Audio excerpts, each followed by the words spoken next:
अगर आप क्लास 11 में और नीट की प्रिपरेशन स्टार्ट करने वाले हो तो सबसे पहला डाउट यह होता है कि क्लास 11 नीट का सिलेबस क्या है और कितना है और यह कितना टफ है। In this video I will explain you class 11 NEET syllabus in full detail, biology, physics and chemistry, सब कुछ clearly. So make sure you watch this video till end. सबसे पहले एक इम्पोर्टेंट बात समझ लो कि क्लास 11 का सिलेबस जो है वो नीट का फाउंडेशन है। नीट एग्जाम में ऑलमोस्ट 45 to 50% क्वेश्चंस डायरेक्टली या इनडायरेक्टली क्लास 11 सिलेबस से ही आते हैं। So class 11 syllabus is equals to NEET foundation. इसलिए अगर आप क्लास 11 को स्ट्रॉन्ग बना लेते हैं then class 12 automatically becomes easy for you. सबसे पहले बात करते हैं बायोलॉजी की, जो कि नीट का गेम चेंजर सब्जेक्ट है। बायोलॉजी जो है वो दो पार्ट्स में डिवाइडेड है। First is botany and second is zoology. So first let's talk about botany. Botany is the branch of biology that deals with the study of plants, flowers and their structures and anatomies. Class 11 की botany में 4 units हैं: diversity in living world, structural organization in plants, cell structure and function, plant physiology. Unit 1 diversity in living world has 3 chapters in it. पहला living world, second biological classification और तीसरा plant kingdom. Unit 2 structural organization in plants, and in this there are 2 chapters: morphology of flowering plants and anatomy of flowering plants. Unit 3 cell structures and function, and in this there are 3 chapters: cell, the unit of life, biomolecules, cell cycle and cell division. Unit 4 plant physiology, and this is the biggest unit of botany. There are total 5 chapters in it: transport in plant, mineral nutrients, photosynthesis, respiration in plants, plant growth and development. Botany कैसी होती है? Overall review की बात करें तो NCERT based है।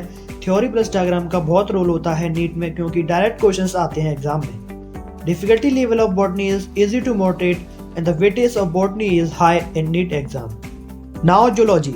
Zoology is the study of animals, their classifications, structures, behavior, anatomy, habitats and all the things to do with animals.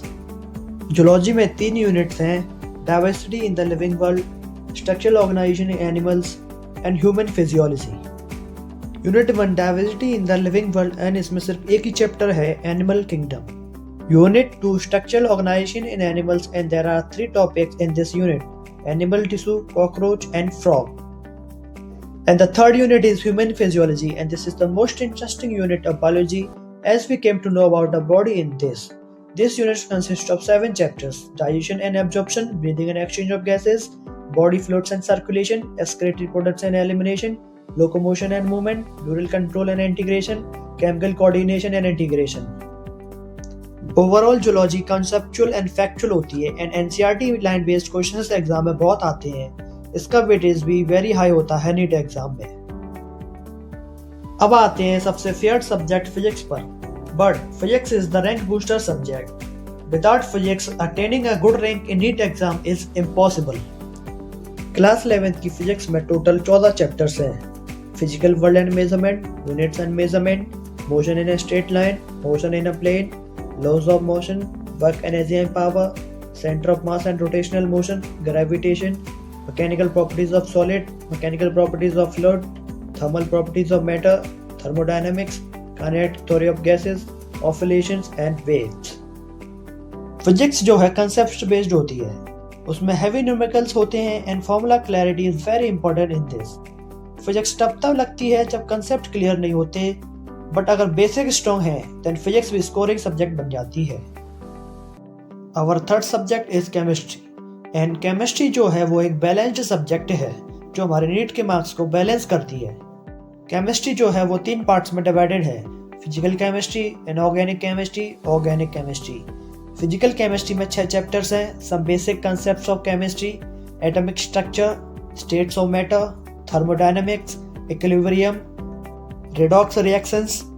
Inorganic chemistry में 2 chapters हैं: periodic table and periodicity, chemical bonding and molecular structure. Organic chemistry में भी 2 chapters हैं: organic chemistry, basic principle and hydrocarbons. Physical chemistry numericals पर based होती है and concept understanding is must for physical chemistry. Inorganic chemistry almost pure NCERT से आती है, इसलिए इसमें मेमोरी प्लस लॉजिक काम आता है। ऑर्गेनिक केमिस्ट्री में रिएक्शन मैकेनिज्म प्लस कंसेप्ट्स होते हैं, इसलिए कंसेप्ट क्लियरिटी बहुत जरूरी होती है इसमें।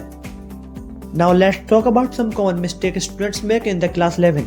क्लास 11 में सोचते हैं कि अभी एंजॉय कर लेते हैं, बाद में पढ़ लेंगे, और यही गलती उनकी नीट रैंक बिगाड़ देती है।